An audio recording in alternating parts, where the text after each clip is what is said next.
ምንም ያክል የተመጣጠነ ምግብ ብንመገብ ምንም ያክል ስፖርታዊ እንቅስቃሴን ብናደርግ እንኳን በቂ ውሃን በየቀኑ የማንጠጣ ከሆነ ጤናችንን መጠበቅ አንችልም።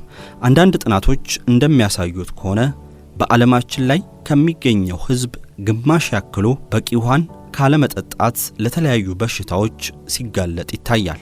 አንዳንዶችም የተለያዩ ምልክቶችን በራሳቸው ላይ አሉ። ያ ምልክት ግን ውሃ ካለመጠጣት የመጣ መሆኑን ሊረዱ አይችሉም። 18 ዓመት ያለፈው ወይም አዋቂ ሊባል የሚችል ሰው በቀን ቢያንስ 2 ሊትር ውሃ እንዲጠጣ ይመከራል። ታዲያ ውሃን በየቀኑ የማንጠጣ ከሆነ ምን አይነት ችግሮች በሰውነታችን ላይ ይከሰታሉ?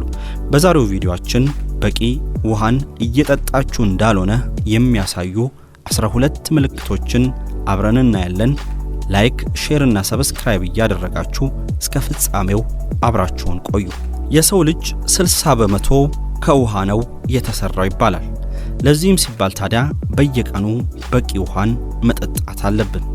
ከዛ ባለፈም የሰውነታችን ደም በአብዛኛው ከውሃ የሚመረት መሆኑን ተከትሎ በቂ ውሃን ማንጠጣ ከሆነ በሰውነታችን ውስጥ ያለው የደም መጠንም አነስተኛ ይሆናል። በቂ ውሃን እየጠጣን እንደማንገኝ ከሚያሳዩን ምልክቶች ውስጥ ቀዳሚውና ዋነኛው ደረቅ አፍ መኖር ነው። አፋችን ሁሌም መድረቁ ነው። ማንኛውም ሰው በቂ ውሃን የማይጠጣ ከሆነ አፉ አካባቢ የመድረቅ ስሜት ይሰማዋል። በዚህ ሰዓት ታዲያ አብዛኛው ሰው የአልኮል መጠጥ አሊያም ደግሞ ጣፋጭ ነገሮችን ሊጠቀም ይችላል። ነገር ግን ጣፋጭ ነገሮችንና አልኮልን መጠቀም ይበልጥ ሰውነታችን በውስጡ ያለውን የውሃ መጠን እያጣ እንዲሄድ ያደርጋል። በዚህም ምክንያት ከፍተኛ ጥማት ሲሰማንና በተለይም አፋችን አካባቢ የመድረቅ ሁኔታ ሲኖር በተቻለን መጠን ውሃን መጠጣት አለብን። ውሃን በበቂ ሁኔታ የምንጠጣ ከሆነ ጉሮሯችን አካባቢ እየለሰለሰ ይሄዳል። በጉሮሯችን ውስጥ የሚመረተው የምራቅ መጠንም ከፍ ይላል። ምራቅ በከፍተኛ ሁኔታ የሚመረት ከሆነ ደግሞ አፋችን አይደርቅም። ከዛ ጎን ለጎንም ከንፈራችንም በቂ ውሃን የሚያገኝ ከሆነ የከንፈር ድርቀትና አስቀያሚ ከንፈርን ይዞ መጓዝ እየቀረ ይመጣል። ከአፋችንና ከከንፈራችን ጎን ለጎን ግን ቆዳችንም ይበልጥ ደረቅ እየሆነ ይሄዳል። ቆዳችን የሰውነታችን ትልቁ አካል መሆኑን ተከትሎ በቂ ውሃ የማናገኝ ከሆነ ከአፋችንና ከውስጣችን ባለፈም ቆዳችንም በጣም በሚያስደነግጥ ሁኔታ እየደረቀና እየተፈረፈረ ሊሄድ ይችላል። በቂ ውሃን የማይጠጣ ሰው በቂ ላብ ሊኖረው አይችልም። በቂ ላብ የሌለው ሰው ደግሞ ቆዳውን ሊያለሰልስና ከድርቀት ሊከላከል አይችልም። ስለዚህ ውሃ ለመጠጣታችን በቂ ላብ እንዳንፈጥር ያደርገናል። በቂ ላብ አለመፍጠራችን ደግሞ ቆዳችን እንዲጎዳ ያደርገዋል። በተደጋጋሚ የጥማት ስሜት የሚሰማን ከሆነም ሰውነታችን በከፍተኛ ሁኔታ የውሃ እጥረት ገጥሞታል ማለት ነው። አንዳንድ ሰዎች እየጠማቸው እንኳን በበቂ ሁኔታ ውሃን ሲጠጡ አንመለከትም። ለዚህም ሲባል በጠማን ቁጥር ውሃን መጠጣት አለብን። ምክንያቱም ሰውነታችን ፈጽሞ የተሳሳተ መልእክትን ወደ አእምሯችን አይልክምና። የአይን ድርቀትም ሌላኛው የውሃ እጥረት ምክንያት ሊሆን ይችላል። አይናችን አካባቢ ከፍተኛ ድርቀት የሚሰማን ከሆነ በቂ ውሃን እየጠጣን አይደለም ማለት ነው። በቂ ውሃን የማንጠጣ ከሆነና አይናችን የሚደርቅ ከሆነ ደግሞ በየቀኑ የሚቀላ አይን ሊኖረን ይችላል። በቂ ውሃን ስንጠጣ ግን አይናችን በቂ ፈሳሽን ስለሚያገኝ የመድረቅ ዕድሉ እየቀነሰ ይሄዳል። የተስተካከለ እይታና ያማረ አይንም ይኖረናል ማለት ነው። በመገጣጠሚያችን አካባቢ ያለ ህመምም ሌላኛው በበቂ ሁኔታ ውሃን እየጠጣን እንዳልሆነ የሚያሳየን ምልክት ነው። የሰውነታችን መገጣጠሚያ በተለይም ደግሞ ስፓይናል ዲስክ ብለን የምንጠራው የሰውነታችን ክፍል 80% ያክሉ የሚሰራው ከውሃ ነው። ይህንም ተከትሎ በቂ ውሃን የማያገኝ ከሆነ በጀርባችንና በመገጣጠሚያችን አካባቢ ከፍተኛ የህመም ስሜት ይሰማናል። በቂ ውሃን የምንጠጣ ከሆነ መገጣጠሚያችን እርስ በርሱ አይጋጭም። እርስ በርሱ የሚጋጭ ከሆነ ግን ህመም ይሰማናል። ለዚህም ሲባል በቂ ውሃን በመጠጣት መገጣጠሚያችንን ማለስለስ አለብን። በሰውነታችን ውስጥ ያለው የጡንቻ መጠንም እየቀነሰ የሚሄድ ከሆነ በቂ ውሃን እየጠጣን አይደለም ማለት ነው። እንደሌላው የሰውነታችን ክፍል ሁሉ ጡንቻችንም በአብዛኛው የሚገነባው በውሃ ነው። በቂ ውሃን የማንጠጣ ከሆነ ደግሞ በቂ ጡንቻን በሰውነታችን ውስጥ ማቆየት አንችልም። ለዚህም ሲባል ታዲያ ስፖርታዊ እንቅስቃሴን ካደረግን በኋላ በብዛት ውሃን መጠጣት አለብን። ከስፖርታዊ እንቅስቃሴ በኋላ ከምንበላው ምግብ በላይ የምንጠጣው ውሃ ጡንቻችን እየዳበረና እየሰፋ እንዲሄድ ያደርገዋል። ከዛ ባለፈም ከስፖርታዊ እንቅስቃሴ በኋላ ውሃን የምንጠጣ ከሆነ በስፖርት እንቅስቃሴ ምክንያት የሚደርስብን ጉዳትና የእብጠት ምልክቶችም እየቀነሰ ይሄዳል።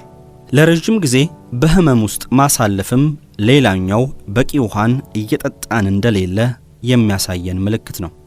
በቂ ውሃን የሚጠጡ ሰዎች በሰውነታቸው ውስጥ ያሉ አላስፈላጊ ንጥረ ነገሮችንና መርዛማ ቁሶችን ከሰውነታቸው ውስጥ የማውጣት እድላቸው ይሰፋል። በቂ ውሃን የማንጠጣ ከሆነ ግን እነዚህ መርዛማና መጥፎ የሚባሉ ንጥረ ነገሮች በሰውነታችን ውስጥ ለረጅም ጊዜ ይቆያሉ። ይህም ከህመማችን በቀላሉ እንዳንላቀቅ ያደርገናል። በምንታመምበት ጊዜ ሰውነታችን በከፍተኛ ሁኔታ ፈሳሽ ያስፈልጓል። በቂ ውሃን የማንጠጣ ከሆነ ደግሞ ሰውነታችን ውሃን ከደማችን ውስጥ መምጠጥ ይጀምራል። ያ ደግሞ ለተጨማሪ ህመሞችና ለረዘመ ጊዜ በሆስፒታል ውስጥ እንድናሳልፍ ያደርገናል። በየቀኑ የድካም ስሜት የሚሰማን ከሆነም የውሃ እጥረት ሊሆን ይችላል። ቅድም እንዳነሳነው ሰውነታችን በቂ ውሃን የማያገኝ ከሆነ ውሃን ከደማችን መዋስ ይጀምራል። ከደማችን ውሃን ሲዋስ ደግሞ በቂ ኦክሲጅን በሰውነታችን ውስጥ እንዳይኖር ያደርገዋል። በቂ ኦክሲጅን በሰውነታችን ውስጥ የለም ማለት ደግሞ ከፍተኛ ድካም እንዲሰማን ይሆናል። አንዳንድ ሰዎች ድካም ሲሰማቸው እንደ ሻይ፣ ቡና፣ ኮካኮላን የመሳሰሉ አንቂ መጠጦችን ይጠቀማሉ። እነዚህ መጠጦች ግን ለተወሰኑ ደቂቃዎች የመንቃትና የጥንካሬ ስሜት እንዲሰማን ያደርጋሉ። ለረዘመው ጊዜ ግን ጠቃሚ አይደሉም። ከዛ ይልቅ ጠዋት ከእንቅልፋችን ስንነሳ ውሃን ብንጠጣ ቀኑን ሙሉ ጠንካራና ድካም የማይሰማው ሰው ሆነን ልናሳልፍ እንችላለን። በቂ ውሃን የማይጠጡ ሰዎች በከፍተኛ ሁኔታ የረሃብ ስሜት እንደሚሰማቸውም ጥናቶች ያሳያሉ። ሰውነታችን በቂ ፈሳሽን ሲያጣ ከምግብ ፈሳሽን ማግኘት እንዳለበት ይሰማዋል። በዚህ ሰዓትም በከፍተኛ ሁኔታ የረሃብ ስሜት ይሰማናል። የረሃብ ስሜት ሲሰማን ደግሞ ደጋግመን ልንመገብ እንችላለን። ያ ደግሞ በተቃራኒው በከፍተኛ ሁኔታ ክብደትን እንድንጨምር ስለሚያደርገን በተቻለን መጠን ውሃን በመጠጣት የመራብ ስሜታችንን መቀነስ አለብን። ውሃን በበቂ ሁኔታ አለመጠጣት በጨጓራችን ውስጥ የምግብ መፈጨት እድልንም አነስተኛ ያደርጋል። ይሄ ደግሞ የሚከሰተው ሰውነታችን በቂ ውሃን የማያገኝ ከሆነ ምግብን የመፍጨት እድሉ አነስተኛ ስለሚሆን ነው። በተለይም ደግሞ ጨጓራችን እየደረቀ ስለሚሄድ በበቂ ሁኔታ ምግብን የመፍጨትና የማለስለስ እድሉ እያነሰ ይመጣል። ለዚህም ሲባል ታዲያ በተደጋጋሚ የጨጓራ ህመም እንዲሁም የምግብ ያለመፈጨት ችግር ያለባችሁ ሰዎች በተቻላችሁ መጠን ውሃን ብትጠጡ ይመከራል። ያለ ዕድሜያችን አርጅተን እንድንታይ ከሚያደርጉን ነገሮች ውስጥ አንዱ በቂ ውሃን አለመጠጣት ነው። በቪዲዮአችን መጀመሪያ ላይ እንዳነሳነው ከሆነ በቂ ውሃን የማይጠጡ ሰዎች ቆዳቸው ደረቅ ይሆናል። ቆዳቸውም ቀስ በቀስ እየተፈረፈረ ይወድቃል። ይህ ደግሞ አስቀያሚና ያረጀ ቆዳን እንዲኖራቸው ያደርጋል። ለዚህም ሲባል የተሻሻለ መልካም የሚባል ቆዳ እንዲኖረን የምንፈልግ ከሆነ በርካታ ውሃን በየቀኑ መጠጣት አለብን። እነዚህን ምልክቶች በሰውነታችን ላይ የማናይ ከሆነና አሁንም ድረስ ግን በቂ ውሃን የማንጠጣ ከሆነ ግን ራሳችንን መመልከት ይኖርብናል። በተለይም ደግሞ የእጃችንን ቆዳ ወደ አንድ ቦታ ሰብሰብ በማድረግ ቆዳችን ወዲያው የሚበተን ከሆነ አሊያም ደግሞ እዛው ተሸብሽቦ የሚቆይ ከሆነ በሰውነታችን ውስጥ ያለው የውሃ መጠን በቂ መሆኑን በዚህ ማረጋገጥ እንችላለን።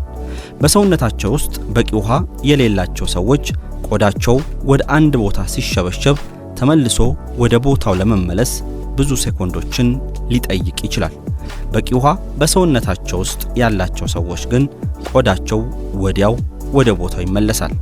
የሽንታችን ከለርም ቢሆን በቂ ውሃ እየጠጣን እንዳለንና እንደሌለን ያሳየናል። አብዛኛውን ጊዜ ሽንታቸው ወደ ቢጫነት ወይም ደግሞ ወደ ቅላት የሚያቀና ሰዎች በውስጣቸው በቂ ፈሳሽ የላቸውም ማለት ነው። በቂ ፈሳሽን የሚወስዱ ሰዎች ግን ትክክለኛና ነጭ ሊባል የሚችል አይነትን ሽንት ሲሸኑ እንመለከታለን። ታዲያ ውሃን በየቀኑ የምንጠጣ ከሆነ ከላይ የተመለከትናቸውን እጅግ በጣም ለጤናችን ጎጂ የሆኑ ምልክቶችን በሰውነታችን ላይ ላንመለከት እንችላለን። አዋቂ ከሆንን ቢያንስ በቀን 2 ሊትር ውሃ በመጠጣት ከላይ ያነሳናቸውን ምልክቶችም መከላከል እንችላለን እያልን የዛሬውን በዚያ በቃን። ሰናይ ጊዜ።